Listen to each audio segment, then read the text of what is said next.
This channel does not promote any violent, harmful, or illegal activities. All content provided by this channel is meant for an educational purpose only. Shawkat মোল্লার কনভয়ের গাড়ি ধাক্কায় মৃত্যু যুবকের, এখনো যোগাযোগ করেননি তৃণমূল বিধায়ক। ক্ষোভে ফুঁসছে মৃত তাজউদ্দিনের পরিবার। অবশেষে পুলিশের গাড়ি চালকের বিরুদ্ধে এফআইআর দায়ের করা হলেও তাতে এত দেরি হলো কেন? কেন সিসিটিভি ফুটেজ প্রকাশ করা হলো না, তা নিয়েও ছত্রে ছত্রে প্রশ্ন।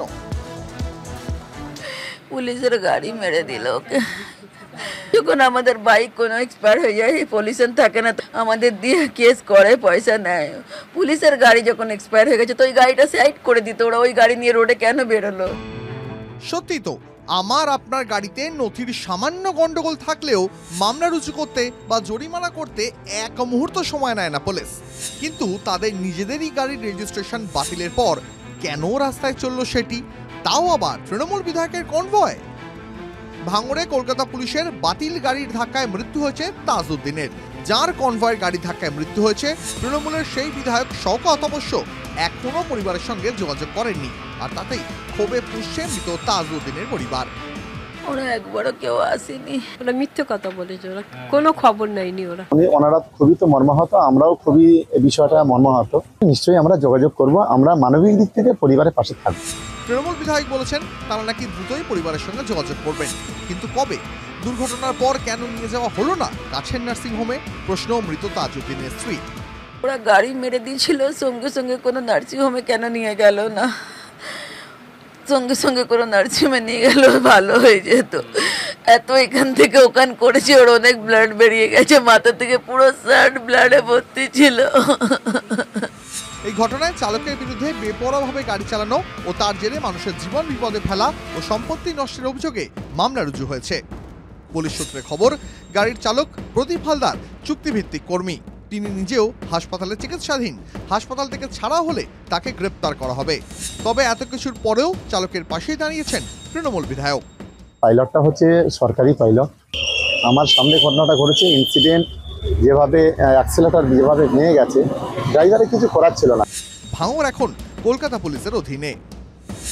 একই বেআইনি কাজে একই পুলিশের দুই ভূমিকা।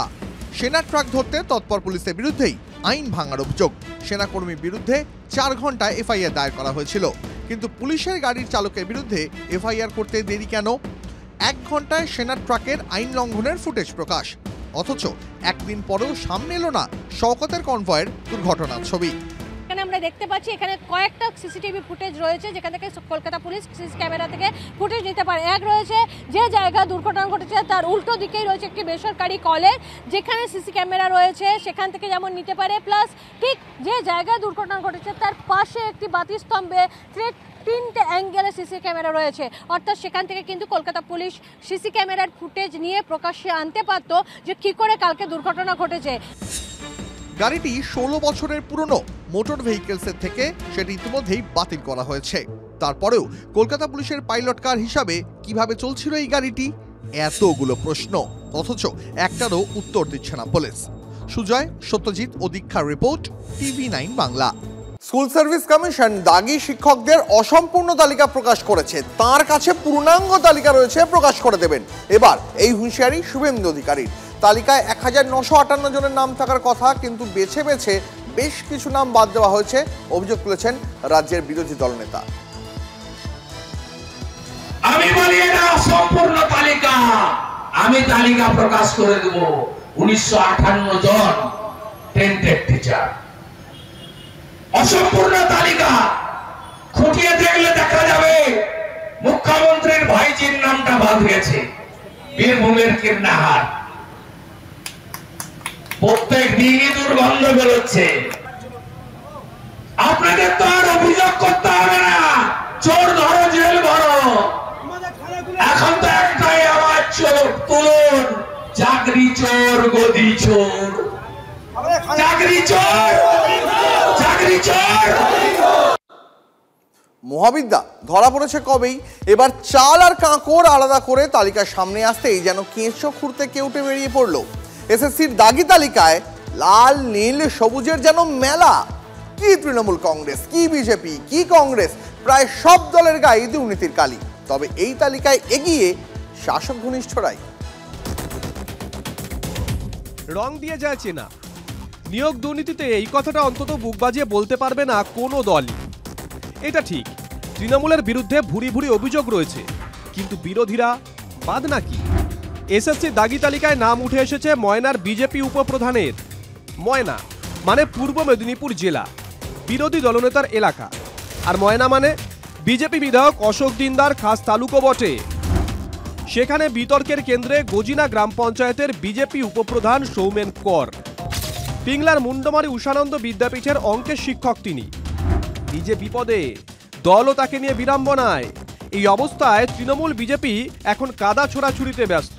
গাজিনা গ্রাম পঞ্চায়েতের উপপ্রধান এবং মণ্ডলের সহসভাপতি তিনি শুভেন্দু অধিকারীর হাত ধরে ভারতীয় জনতা পার্টিতে যোগদান করেছেন। তারও নাম আছে এই লিস্টে। যার কথা বলছেন না, তৃণমূল কংগ্রেসের থাকাকালীন আজকে তৃণমূল কংগ্রেসের নেতাদেরকে টাকা দিয়ে চাকরি পেয়েছিল। হ্যাঁ, 2023-এ ভারতীয় জনতা পার্টির টিকিটে জয়লাভ করে উপপ্রধান হয়েছে। তবে সেখানে ভারতীয় জনতা পার্টির কোনো সম্পর্ক নেই। আজকে এদেরকে এই পথে নিয়ে গেল কে? ছবিটা স্পষ্ট, দাগি উপপ্রধানের থেকে এখন দূরত্ব বাড়াতে ব্যস্ত স্থানীয় বিজেপি নেতৃত্ব। এদিকে যাকে নিয়ে বিতর্ক তার হুঁশিয়ারি, লড়াই হবে আদালতে। ফর্ম ফিল আপ থেকে শুরু করে আমাদের যা যা ক্রাইটেরিয়া ছিল সেগুলো সবই উত্তীর্ণ করেছি এবং তার ডকুমেন্টসও আমার কাছে রয়েছে। তারপরও এভাবে কেন নাম এলো, কি ব্যাপার? কিন্তু আমার মনের মধ্যে কোনো সমস্যা নেই। সেই জায়গায় বাইরে অস্বস্তি কে কি বললো সেই ব্যাপারগুলো আমি কখনোই গুরুত্ব দিই না। আরও নজির আছে, দাগিদের তালিকায় নাম ভাঙড়ের বিজেপি নেতার ছেলেরও। তালিকায় 200 নম্বরে ঠাঁই হয়েছে অতনু মণ্ডলের। ভাঙড়ের নারায়ণপুর হাই স্কুলের বাংলা শিক্ষক অতনু বিজেপি যাদবপুর সাংগঠনিক জেলার সহসভাপতি অবনী মণ্ডলের ছেলে। তিনি অবশ্য বলছেন সব মিথ্যে, সবটাই ষড়যন্ত্র। অনেক সময় রাজনীতির শিকার হয়ে যায় মানুষ। আমি হয়তো সেই রাজনীতির শিকার। যেটা এসেছে সেটা আমার মনে হয় কেন এসেছে আমি বলতে পারবো না, এবং আসল ওএমআর সেখানে দেখাতে পারছে না। এবং আমার ছেলে ব্লাঙ্ক ওএমআরও না, আমার ছেলের একদম পুরো সবগুলোই সে করেছে, কোল করেছে বা যেটা উত্তর দেওয়া দিয়েছে। সেই জায়গায় আপনারা বলতে পারবেন না যে আমার ছেলে ব্লাঙ্ক ওএমআর দিয়েছে বা র্যাঙ্ক জাম্প করেছে। তা বলে ভাববেন না শাসক স্বস্তি পেয়েছে। বিরোধীদের আক্রমণের কিছু অস্ত্র হাতে পেলেও তাদের নিজেদের ওপরে দুর্নীতির অভিযোগের পাহাড় প্রমাণ চাপ সেটা বাড়ছে বই কমছে না।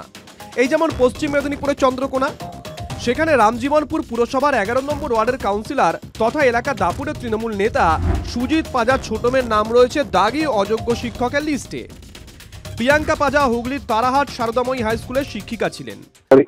পরীক্ষা দিয়েছিল, আমাদের একটু দয়া করবার লোক আছে, আমাদের ও করে চাকরি কেউ দিয়েছে, দেয়নি। একটা মানসিক পর্যায়ে আমরা আইনের দিচ্ছি, দেখা যায় না কি হয় না হয়। মেয়ে ঢাল হয়ে বাবা হাজির হয়েছেন যথারীতি, আইনি লড়াইয়ের হুঁশিয়ারি। এদিকে রাজনীতির ময়দানেও আমরা ওরা এই সুর সপ্তমে। এইভাবে তৃণমূলের শাসক দলের নেতা মন্ত্রীদের ছেলেমেয়েরাই অযোগ্য সেটা প্রমাণ হয়েছে। এই সরকার সমস্ত দিকেই সমস্ত ক্ষেত্রেই দুর্নীতিতে ভরা। এই বিষয়ে কিছু বলবো না, এটা আইনি জটিলতার ব্যাপার, আইনের পথে চলছে। এই বিষয়ে আমাদের কোনো বক্তব্য না, এই বিষয়ে কোনো আমাদের বক্তব্য নেই। বললেই কি সব শেষ? এত সহজে পার পাওয়া যায়? দিকে দিকে বিতর্ক, শাসক বিরোধী দুই শিবিরেই লেগেছে দুর্নীতির কালি। প্রশ্ন হলো, জবাব এড়িয়ে দায় অন্যের ঘাড়ে চাপিয়ে পার পাওয়ার খেলা আর কতদিন চলবে? Bureau report, TV9 Bangla.